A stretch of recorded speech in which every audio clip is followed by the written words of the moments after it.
Hai guys, welcome back to my channel. Jadi hari ini saya akan kasih tahu kalian tips cara ngencengin wajah. Cause I'm in the stars tonight. So watch me bring the fire, set the Kayak banyak orang datang, ibu-ibu datang nih ke tempat saya. Dok, saya pengen kenceng dok, dikit aja tapi tariknya gini ya. Siapa sih yang nggak pengen kelihatan lebih kenceng, lebih muda? Nggak ada yang pengen kelihatan tua, jelek ya. Nah, ini adalah tipsnya bagaimana cara ngencengin wajah. Seperti biasa guys, tips saya tuh nggak pakai kaleng-kaleng. Jadi dari yang paling mahal, paling efektif, paling lengkap sampai yang paling murah, gratisan doang. Yuk kita lihatin.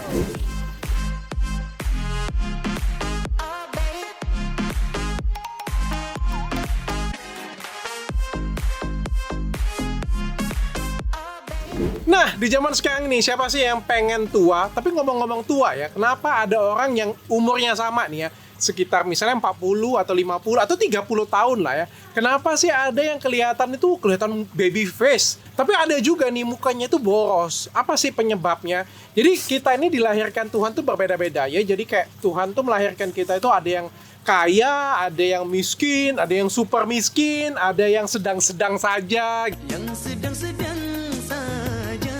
Gitu ya. Jadi kita nggak bisa atur yang kayak gituan punya. Jadi memang Tuhan itu kasih kita seperti itu aja. Tapi ingat, ketika kita dewasa, kita ada proses namanya kerja. Ada proses namanya kita menghambur-hamburkan uang. Sekaya apapun kalian, kalau kalian berjudi, main wanita, atau perilaku kalian nggak bagus, ya tetap aja kalian akan bangkrut sekaya apapun kalian. Banyak juga orang yang super miskin, tapi kerja keras, punya inovasi, punya kreativitas, dan akhirnya jadi kaya-kaya. Contohnya saya. Nah, sama seperti anti-aging. Jadi setiap orang tuh dilahirkan Tuhan itu berbeda-beda. Ada yang mungkin dari awal kolagennya itu sudah banyak. Ada yang dari awal kolagennya itu yang sedang-sedang saja. Yang sedang-sedang saja. Ada juga yang kolagennya itu miskin banget. Jadi dari kecil pun sudah kelihatan boros. Jadi kayak anak umur SMP ngeliatnya kayak sudah dewasa gitu ya. Anak umur mahasiswa lihatnya kayak tante-tante gitu ya. Karena memang genetiknya seperti itu. Tapi ada juga yang baby face. Jadi kita tuh kayak dikasih modal dari Tuhan tuh beda-beda deh. Tapi ingat, di tengah perjalanan waktu umur kita itu kita ada investasi. Ada yang namanya perawatan, ada yang namanya stres, ada yang namanya tidur cukup nggak, ada yang dinamakan makan nutrisinya ini cukup nggak, bagus nggak nutrisinya. Sebagus apapun kalian, secantik apapun kalian, kalau kalian nggak jaga ya akan rusak. Contohnya lah, ada banyak kawan kalian pasti yang waktu SMP atau SMA cantik banget, kembang. Tapi ketika kalian ketemu sudah dewasa, punya anak, ya dia jadi emak-emak punya anak dan dia nggak ngurus dirinya, mungkin dia nggak ada duit ya, saya nggak tahu lah ya. Dan kita lihat kayak tante-tante jelek banget, kerutan, padahal dulu dia cantik banget loh. Ada juga orang yang jelek dulunya waktu sekolah, terus glow up, kayak saya contohnya. Jadi ada banyak tergantung dengan kamu apakan tubuh kamu. Nah, seperti itu juga. Jadi kita nggak usah khawatir. Ada yang lahirnya memang lebih jelek daripada yang lain. Itu takdir Tuhan sih menurut saya. Tapi ada yang bisa membelokkan takdir itu. Yaitu kita mau apakan diri kita. Di zaman sekarang ini menurut saya itu hampir nggak ada lagi yang namanya definisi cewek jelek. Cewek jelek itu saya musnahkan dalam kamus.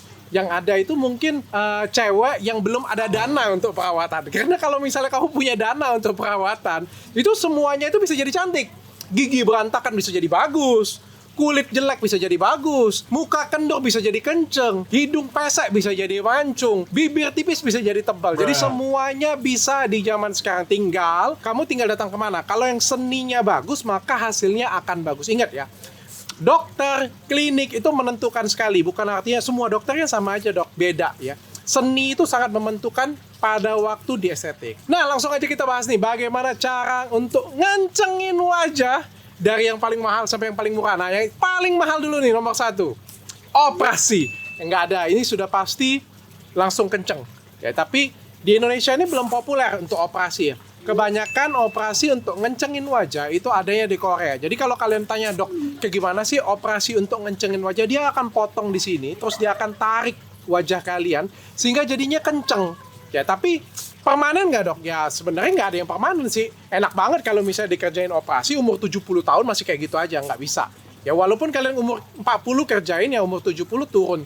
Tapi mungkin kalau turunnya standarnya segini, turunnya segini, kalian turunnya jadi segini. Nah, jadi operasi itu sangat efektif sekali. Tapi mungkin untuk operasi ini mungkin lebih banyak dilakukan untuk di negara-negara seperti Korea dan Thailand. Operasi ini punya kelebihan, punya kekurangan. Jadi kekurangannya itu pasti bengkak-bengkak wajahnya.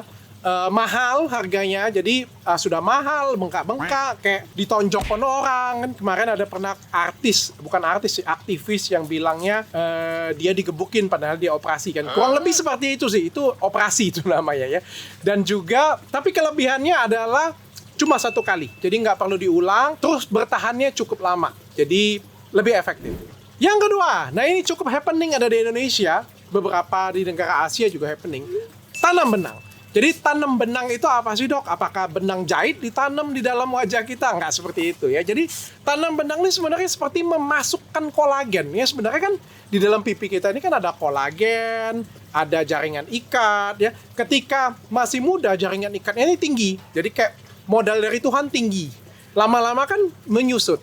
Tapi ingat, pada waktu perjalanan waktu, kayak tadi saya bilang tadi kan, ada kita investasi di dalamnya. Sehingga turun naik lagi, sehingga masih kencang-kencang aja. Nah, tanam benang itu sebenarnya meningkatkan kolagen. Jadi kalau memasukkan benang, Dok, benangnya jadi daging nggak sih, Dok? Jadi daging, tenang aja. Jadi benang ini sudah disetting khusus, bukan hanya jadi daging, tapi dia bisa merangsang kolagenisasi di dalam kulit kita. Sehingga jadinya lebih plumpy, lebih kenyal. Nah, benang ini dimodif. Terus akhirnya ada yang dinamakan dengan tarik benang. Awalnya cuma tanam benang. Jadi cuma taruh benang, merangsang saja. Terus akhirnya jadi tarik benang. Jadi ada benang, ditaruh gerigi. Geriginya itu gerigi benang juga. Waktu ditarik, set, narik juga dianya. Apakah itu permanen? Nggak permanen. Jadi bertahannya paling cuma 6 bulan sampai dengan 2 tahun, tergantung tipe benangnya. Semakin kuat benangnya, semakin lama dia bertahannya. Tapi ya, gravitasi itu selalu ke bawah ya. Jadi benang tuh nggak akan bisa bertahan selamanya, kecuali dia pakai benang besi kali ya. Tapi benang besi kan nggak boleh, karena itu benda asing. Jadi dia akan bengkak. Jadi kita akan taruh benang yang diserap tubuh, sehingga dia bisa bertahan. Nah, jadi benang ini sangat happening di Korea, di Thailand, di Indonesia. Itu bisa untuk mengencangkan wajah. Aman nggak? Aman banget selagi dikerjakan oleh yang ahli. Yang ketiga ini filler. Filler juga happening. Filler kayak gimana, Dok, bisa ngencengin wajah, Dok? Nah, ternyata ngencengin wajah itu nggak cuma ditarik. Sebenarnya kenapa wajah kita itu bisa menjadi kempet, kempot? Itu karena kosong. Jadi kalau wajah kalian pernah lihat ya, kalau misalnya kita masih muda kan fresh, ada lemaknya. Tapi ketika kita tua, atau kita ngerokok, atau kita lifestyle-nya jelek, aging-nya turun, terjadi kempot. Karena ini kempot, dia akan turun. Sama kayak saya bilangnya, kayak ibu yang melahirkan, waktu anaknya sudah dilahirkan, perutnya itu gelambir, turun. Nah, wajah kita juga seperti itu. Jadi ada sesuatu yang kosong. Nah, kosong ini ternyata bisa diisi dengan filler. Memang filler tuh nggak narik, nggak tarik kayak gitu, nggak. Tapi waktu diisi filler, dia akan merangsang pertumbuhan kolagen. Sehingga kolagen ini jadi ada lagi dan jadi kenceng. Ya, tapi memang nggak akan sekenceng kalau kita bilang benang ataupun operasi. Filler ini bisa dimanfaatkan untuk mencegah anti-aging. Jadi ada filler yang namanya skin booster, yang diletaki kecil-kecil di dalam kulit kita, yang buat kulit kita nggak berubah, tapi seperti investasi. Jadi contohnya, mudahnya saya bilang kayak gini lah ya. Jadi kalau misalnya kita punya kolagen seperti ini, makin tua makin turun. Makin tua makin turun. Nah, ini kalau saya skin booster, waktu turun sedikit saya isi. Ingat loh, waktu turun sedikit tuh kita nggak sadar bahwa tubuh kita, kulit kita ini ada anti-aging. Jadi waktu turun sedikit, kita isi skin booster. Memang kayak nggak ada perubahan, tapi ada. Dan pada waktu saya umur 50 tahun nanti, ketika teman-teman saya sudah kelihatan kakek-kakek, sudah kelihatan tua, sudah kelihatan keriput, tapi saya masih kelihatan fresh, seperti umur 30-an. Nah, karena ini panjang banget, jadi kita akan pecah ke 2 part. Jadi part yang pertama tadi ada 3 yang mahal banget. Jadi ini expensive ya. Operasi, tanam benang, dan filler. Nah, kita akan bahas yang kedua nanti, versi yang paling murah sampai yang gratisan.